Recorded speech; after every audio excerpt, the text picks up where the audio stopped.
আসসালামু আলাইকুম। সবাই কেমন আছেন? আশা করি সবাই ভালো আছেন। আজ আপনাদের জন্য নিয়ে এসেছি নতুন গল্পের প্রথম পর্ব।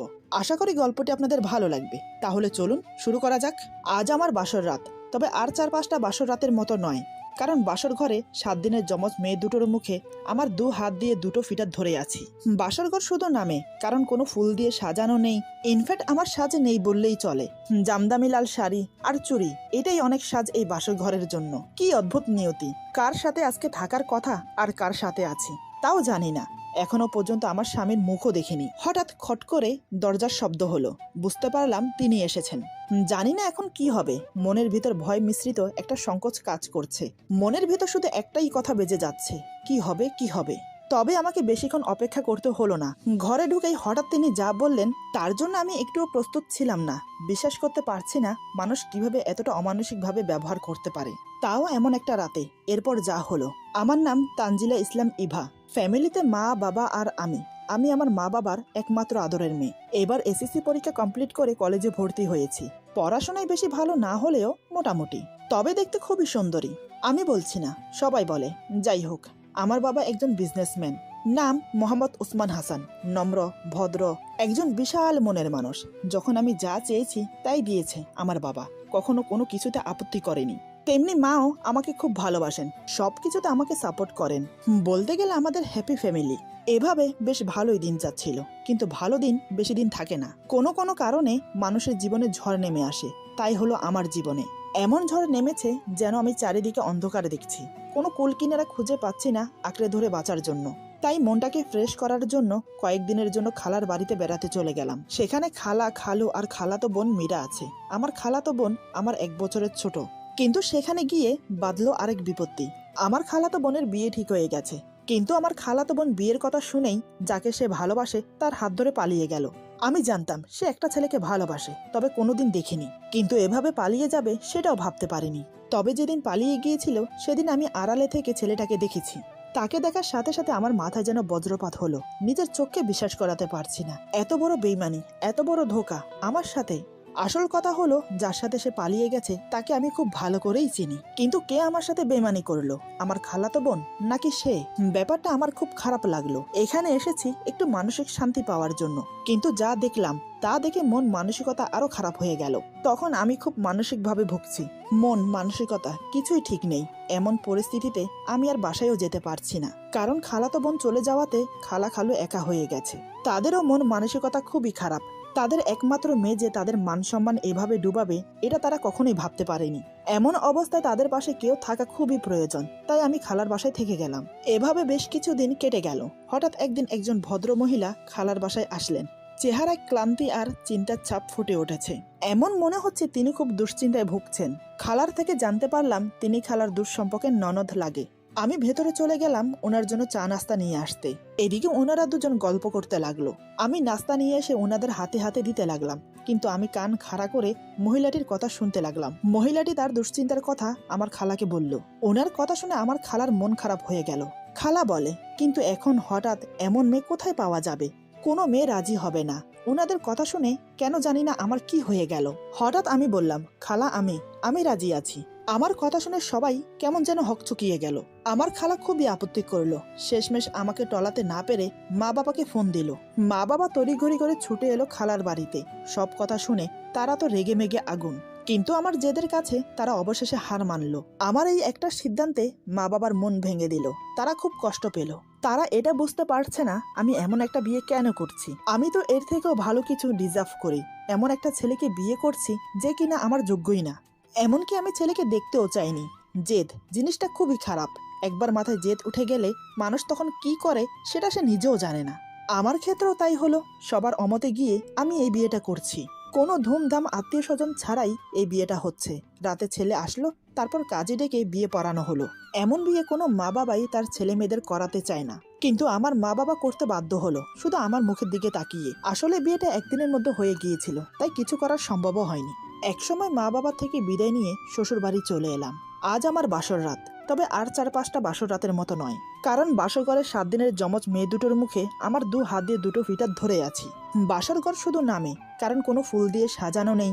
ইনফ্যাক্ট আমার সাজ নেই বললেই চলে। জামদামি লাল শাড়ি আর চুড়ি, এটাই অনেক সাজ এই বাসর ঘরের জন্য। কি অদ্ভুত নিয়তি, কার সাথে আজকে থাকার কথা আর কার সাথে আছি তাও জানি না। এখনো পর্যন্ত আমার স্বামীর মুখও দেখিনি, তবে একজন আমার লাইফ থেকে চলে গিয়ে ভালোই করেছে। তাই আমি আজ দুটো কিউট বেবি পেয়েছি। আমার মা এখনো পর্যন্ত আমাকে ভাত খাইয়ে দেয়, আর আমি কিনা দুটো বাচ্চা সামলাবো। ভাবতেই হাসি পাচ্ছে, আবার মন খারাপও হচ্ছে, কারণ জেদ করে মস্ত বড় লড়াইয়ে নেমেছি। জানি না কতটা সফল হতে পারবো।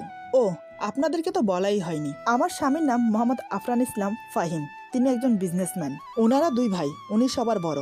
ছোট ভাই লন্ডনে থেকে পড়াশোনা করছে।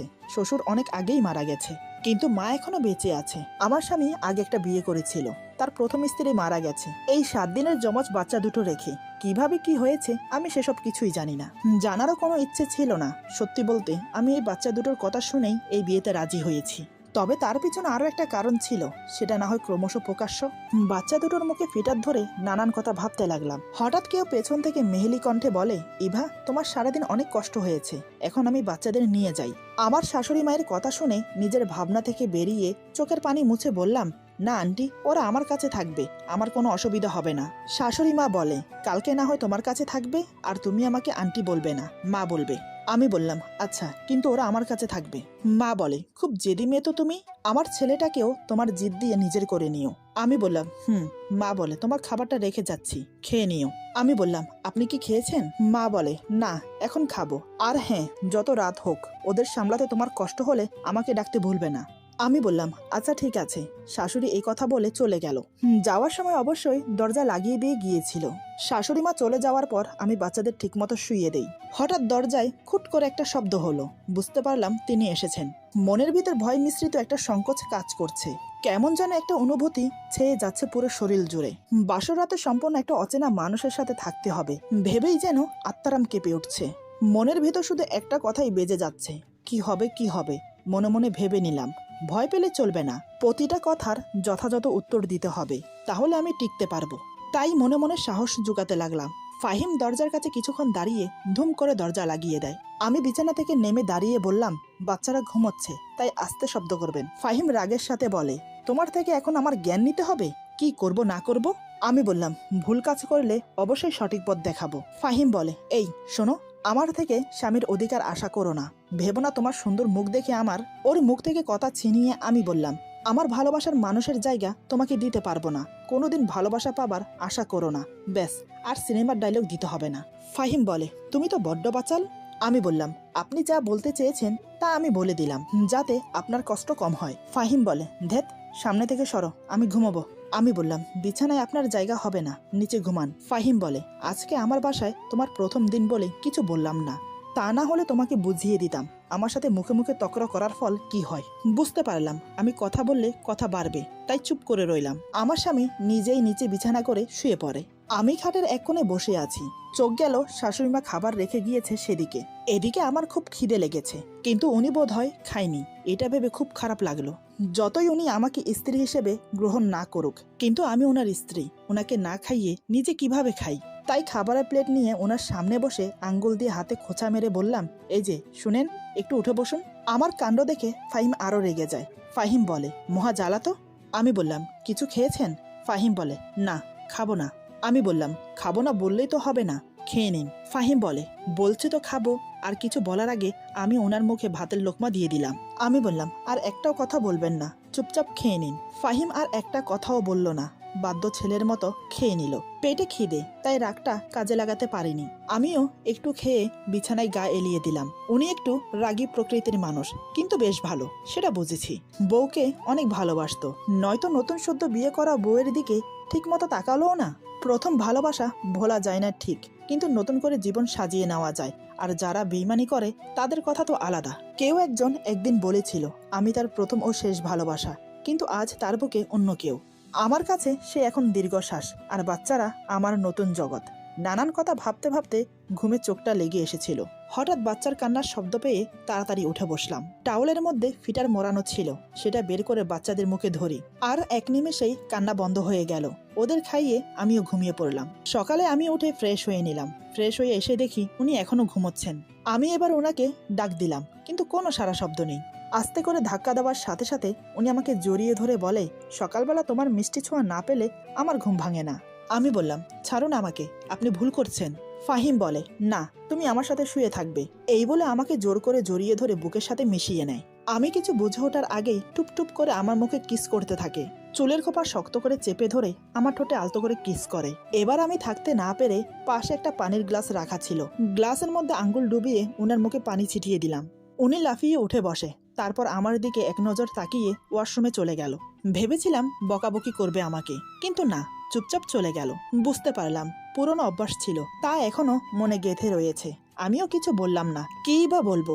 এটা যে স্বেচ্ছায় হয়নি এটা আমি খুব ভালো করেই জানি। আমি নিচের বিছানা গুছিয়ে উপরে রেখে ঘর থেকে বের হব, এমন সময় আমার শাশুড়ি মা নিচে থেকে ডেকে বলে, ইভা, ড্রয়িং রুমে এসে দেখো, তোমার বোন এসেছে। শাশুড়ি মায়ের মুখে এমন কথা শুনে একটু অবাক হলাম।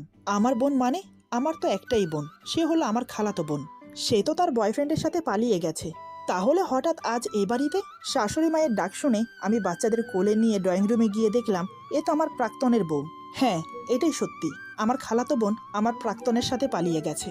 আমি কিছু না জানার ভাব করে ওর সামনে দাঁড়ালাম। আমাকে দেখে মীরা বলে, আপু, তুই শেষ পর্যন্ত 2 সন্তানের বাবা, তাকে বিয়ে করলি?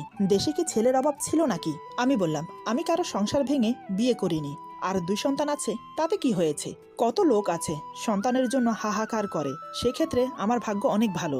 মীরা বলে, সৎ মা কখনো আপন হয় না। আমি বললাম, আমাকে নিয়ে তোকে এত ভাবতে হবে না, আমার সম্পর্ক ভেঙে গেছে, তখন আমি কিছু করতে পারিনি। তবে এখন আমার সংসারে এসে কেউ কুটকাচালি করলে সেটা আমি সহ করব না। মীরা বলে, আপু, তুই কিন্তু আমাকে অপমান করছিস। আমি বললাম, তুই আমার শ্বশুর বাড়িতে এসে আমার স্বামীকে অপমান করবি, আমার সন্তানদের অপমান করবি, তা হবে না।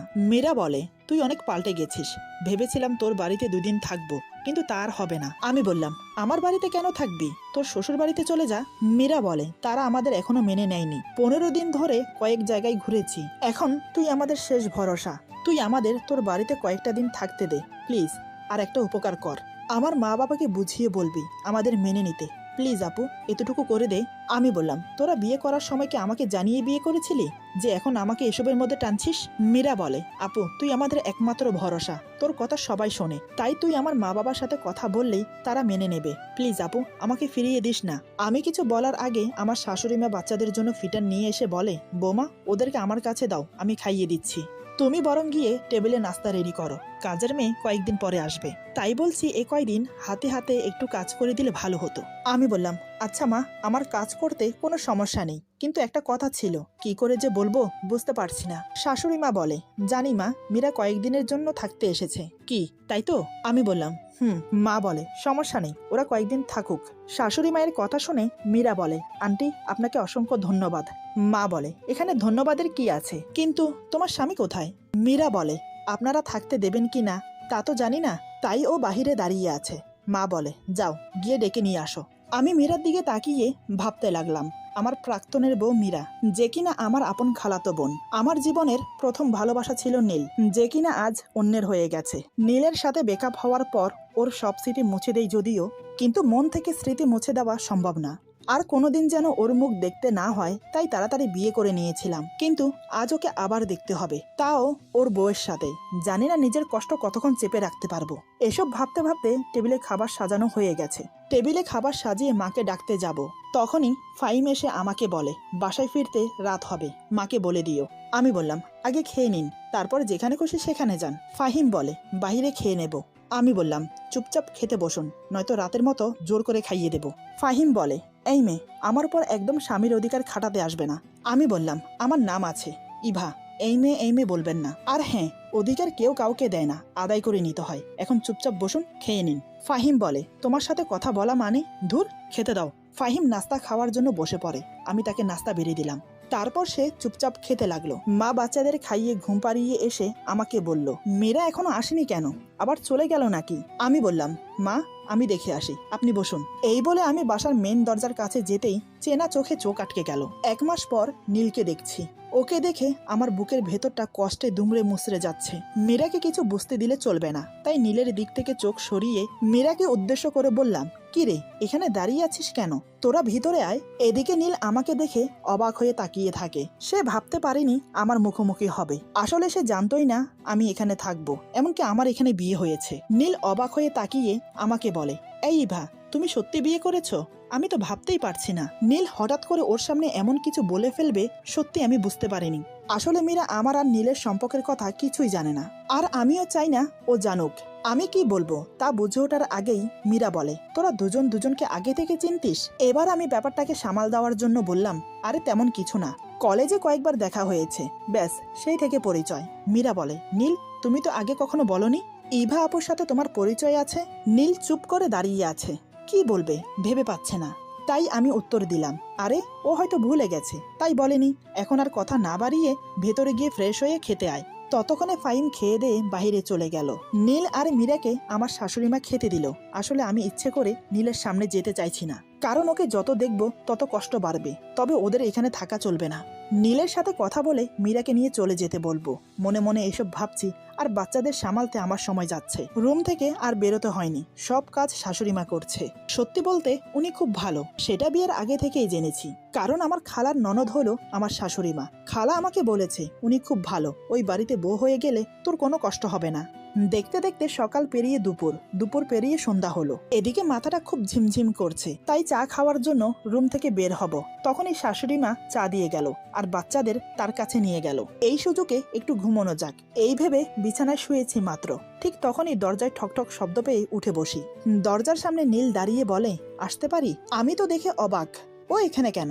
আমি একটু গম্ভীরভাবে বললাম, নীল, তুমি এখন আমার ভালোবাসার মানুষ না, আমার বোনের স্বামী, আর আমিও অন্যজনের স্ত্রী, তাই তোমার এখানে আসা ঠিক হয়নি। আমি পুরনো সব ভুলে আমার সংসারটাকে নতুন করে সাজাতে চাই। নীল বলে, তুমি বিশ্বাস করো, আমি তোমার শ্বশুর বাড়িতে আসতে চাইনি, মীরা জোর করে এনেছে। আর সত্যি বলতে আমি জানতামও না এটা তোমার শ্বশুর বাড়ি। আমি বললাম, মীরা আমাদের সম্পর্কের কথা কিছুই জানে না, কোনোদিন যেন জানতেও না পারে, সেদিকটা তোমার লক্ষ্য রেখে চলতে হবে। নীল বলে, আমি জানি তোমার সাথে আমি অন্যায় করেছি, আর মীরাকে কিছু না বললে সেটাও অন্যায় হবে। আমি বললাম, আগেও মীরাকে কিছু বলতে পারোনি, আর এখন বললে কি হবে? তার থেকে ভালো নতুন জীবন সুখময় করো। নীল বলে, ইভা, তুমি আমাকে ক্ষমা করে দাও, তুমি ক্ষমা না করলে যে মরেও শান্তি পাবো না। আমি মুচকি এসে বললাম, এখানে অন্যায়ের কিছুই নেই, ক্ষমা করার মতো কোনো কাজ করনি তুমি, কারণ আমার ভাগ্যে তুমি ছিলে না, তাই আমি তোমাকে পাইনি। নীল বলে, জানি না কিভাবে যেন সেদিন রাতে মীরার সাথে কথা বলে মনে হলো আমি ওকে সত্যি ভালোবাসি, আর তোমার প্রতি শুধু ভালো লাগা। আমি বললাম, নীল প্লিজ, আমি কিছু শুনতে চাই না, আর কিছু বলো না প্লিজ, এখন তুমি আসতে পারো। নীল বলে, ইভা, আমার কিছু কথা আছে, সেগুলো বলতে চাই। আমি বললাম, না না না, তোমার কোনো কথা শুনতে চাই না, দয়া করে আমার রুম থেকে বেরিয়ে যাও। নীল মাথা নিচু করে রুম থেকে বেরিয়ে গেল। নীল বেরিয়ে যাওয়ার সাথে সাথে আমার খুব কান্না পাচ্ছিল, তাই আমি রুমের দরজা বন্ধ করে নিজের কষ্ট হালকা করব ভেবে যেই না আমি দরজার কাছে গেলাম, তখনই ফাহিম রুমে আসে। নীলের সাথে কথা বলার সময় আমার চোখের পানি ছলছল করছিল, সেটা না মুছে দরজা লাগাতে গিয়ে ফাহিমের মুখোমুখি হই। ফাহিম আবার আমাদের সম্পর্কের কথা বুঝে যায়নি তো? না, বুঝতে দিলে চলবে না, তাই আমি রুম থেকে বেরিয়ে যেতে চাইলাম। আমাকে চলে যেতে দেখে ফাহিম বলে ওঠে, আমার কষ্টের মাঝে তোমার কষ্ট দেখতে ভালো লাগবে না। আমার না হয় ক্ষমতা ছিল না প্রিয় মানুষকে ধরে রাখার, তবে চেষ্টার কোনো ত্রুটি রাখিনি তাকে ধরে রাখার, কিন্তু তুমি তো চাইলেই প্রিয় মানুষটাকে নিজের করতে পারতে, তাহলে করলে না কেন? ফাহিম এখন আমার স্বামী, আমার অতীত তার জানা উচিত। মানুষটাকে মিথ্যে বলতে পারবো না, তাই জবাব দিলাম, ভাগ্যে ছিল না তাই ধরে রাখতে পারিনি। ফাহিম বলে, কেন, তাকে কি ভালোবাসতে না যে ধরে রাখার কোনো ক্ষমতা নেই তোমার? আমি বললাম, একটা কথা কি জানেন, দেহের মৃত্যু আর কারোর প্রতি মনের মৃত্যু দুটোই আলাদা। ফাহিম বলে, কেন? তুমিই তো বললে অধিকার খাটাতে হয়, কেউ কাউকে অধিকার দেয় না, আদায় করে নিতে হয়। তাহলে? আমি বললাম, ধুর, যা হয়েছে ভালোই হয়েছে, নয়তো এত কিউট বেবি পেতাম নাকি। ফাহিম হঠাৎ করে বলে, সৎ মা আপন হয় না, নিশ্চয় জানো। আমি বললাম, অনেক শুনেছি, তবে আমি চেষ্টা করে দেখি আপন হতে পারি কিনা। ফাহিম বলে, করো। আমি বললাম, এখনো পর্যন্ত বেবিদের নাম রাখা হয়নি, সেদিকে আপনার কোনো খেয়াল আছে? ফাহিম বলে, ঈশা জানতো যমজ মেয়ে হবে, তখনই ও নাম ঠিক করে রেখেছিল, ওর মৃত্যুতে বাচ্চাদের নামের কথা ভুলেই গিয়েছিলাম। তুমি মনে করে ভালোই করেছো, ওদের নাম মাহিরা আর মাইশা হবে। আমি বললাম, বাহ, খুব সুন্দর নাম তো। আপুর চয়েস আছে বলতে হয়। যেমন সুন্দর স্বামী তেমন সুন্দর বেবি আর ওদের নাম। সত্যি বলতে আমার স্বামী খুব সুন্দর, খুবই স্মার্ট, নীলের থেকেও দেখতে হ্যান্ডসাম। ফাহিম বলে, এই মেয়ে, আমি সেই কখন থেকে এসে বসে আছি, জানো না আমি বাসায় এসে চা খাই? আমি বললাম, আমি এই বাসায় নতুন এসেছি, তাহলে জানবো কিভাবে? ফাহিম বলে, এত কথা না বলে যাও গিয়ে চা নিয়ে আসো। আমি মনে মনে বললাম, যাহ বাবা, হঠাৎ করে রেগে গেল কেন? বুঝলাম না। একটু ভালো করে কথা বললে কি হয়?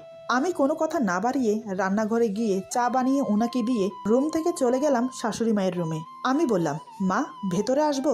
মা বলে, হ্যাঁ বৌমা আসো। আমি বললাম, ঈশাপু বাচ্চাদের নাম ঠিক করে রেখেছিল, মাহিরা, মাইশা, এটা বলতে এসেছি। মা বলে, খুব ভালো, মেয়েটা যে অকালে চলে যাবে বুঝতে পারিনি। আমি বললাম, আপুর ঠিক কি হয়েছিল মা? মা বলে, ডেলিভারির ডেটের আগেই হঠাৎ করে প্রসব ব্যথা শুরু হয়, তারপর হসপিটালে নিয়ে যাওয়ার পর নর্মালেই বাচ্চা হয়, কিন্তু অনেক ব্লাড ক্ষরণ হয়। ডাক্তার বলে তাড়াতাড়ি এবি নেগেটিভের ব্লাড দিতে হবে। এত বড় হসপিটালে কোথাও এবি নেগেটিভের ব্লাড পাওয়া যায়নি। বাহিরে অনেক হসপিটালে খুঁজতে খুঁজতে অবশেষে পাওয়া গেল, কিন্তু ততক্ষণ অনেক দেরি হয়ে গেছে। ব্লাড নিয়ে আসতে আসতে এসে আমাদের ছেড়ে চলে যায়। কথাগুলো বলে শাশুড়িমা কেঁদে দেয়। তাকে কি বলে সান্ত্বনা দেব সে ভাষা আমার নেই। শাশুড়িমা কেঁদে কেঁদে আমার হাত ধরে বলে, তুমি বাচ্চাদের সৎ মা না, আপন মা হয়ে থেকো, কখনো যেন ওরা মায়ের অভাব বুঝতে না পারে। আমি বললাম, মা আপনি কিছু চিন্তা করবেন না, আমিই ওদের মা, পেটে ধরিনি তাতে কি মা হওয়া যায় না? জানেন মা, আমি আপনার ছেলেকে বিয়ে করেছি শুধুমাত্র এই বাচ্চা দুটির কথা শুনে। মা বলে, তুমি খুব ভালো, দ্বিতীয়বার আমার ঘরে এত ভালো বউ আসবে ভাবতে পারিনি। আমি বললাম, মা আমি ওদের নিয়ে যাই? মা বলে, আচ্ছা। আমি বাচ্চাদের আমার রুমে এনে শুইয়ে দিয়েছি, তারপর খালামাকে কল দিয়ে বলেছি কালকে সকালে যেন আমাদের বাসায় চলে আসে। দেখতে দেখতে রাতের খাবারের সময় হয়ে গেছে, সবাই মিলে একসাথে খেতে বসলাম, কিন্তু খাবারের টেবিলে নীলকে মীরার সাথে দেখে আমার খুব কষ্ট হচ্ছিল, তাই না খেয়ে রুমে চলে আসি। ফাহিম এটা দেখে কিছু বলে না, চুপচাপ খাওয়া শেষ করে রুমে চলে আসে, তারপর বিছানা করে নিচে ঘুমানোর জন্য। আমি বললাম, আজকে আপনি বাচ্চাদের কাছে ঘুমান, আমি নিচে ঘুমাবো। ফাহিম বলে, তার কোনো দরকার নেই। আমি বললাম, তাহলে শুধু শুধু নিচে বিছানা করতে হবে না, খাটে 4 জন ঘুমানো যাবে, এসে ঘুমান। আমি জানি ওনার নিচে ঘুমোতে অসুবিধা হচ্ছে, তাই কথা না বাড়িয়ে খাটের এক কোণে শুয়ে পড়ে। হঠাৎ মাইশা কেঁদে ওঠে, আমি ওকে কোলে নিয়ে রুমের মধ্যে হাঁটছি, এমন সময় হঠাৎ ফাহিম আমাকে উদ্দেশ্য করে যা বলে তা শুনে আমি থমকে দাঁড়িয়ে যাই, বিস্ময়ে অবাক হয়ে ওনার দিকে তাকিয়ে থাকি। আমার বুকের ভেতর বুঝে থাকা কষ্টটা আবার মোচড় দিয়ে উঠল। বুঝে উঠতে পারছি না তার কথার কি উত্তর দেব, কেনই বা উনি একথা বলছেন। এরপর যা হলো, আজকের গল্প এখানে সমাপ্ত। গল্পের বাকি অংশ পেয়ে যাবেন আগামী পর্বে। আশা করি গল্পটি আপনাদের ভালো লাগবে। যদি ভালো লাগে তাহলে লাইক, কমেন্ট এবং সাবস্ক্রাইব করে আমাদের পাশে থাকুন। সবাই ভালো থাকবেন, সুস্থ থাকবেন আর বন্ধুদের সাথে বেশি বেশি করে শেয়ার করবেন। আল্লাহ হাফেজ।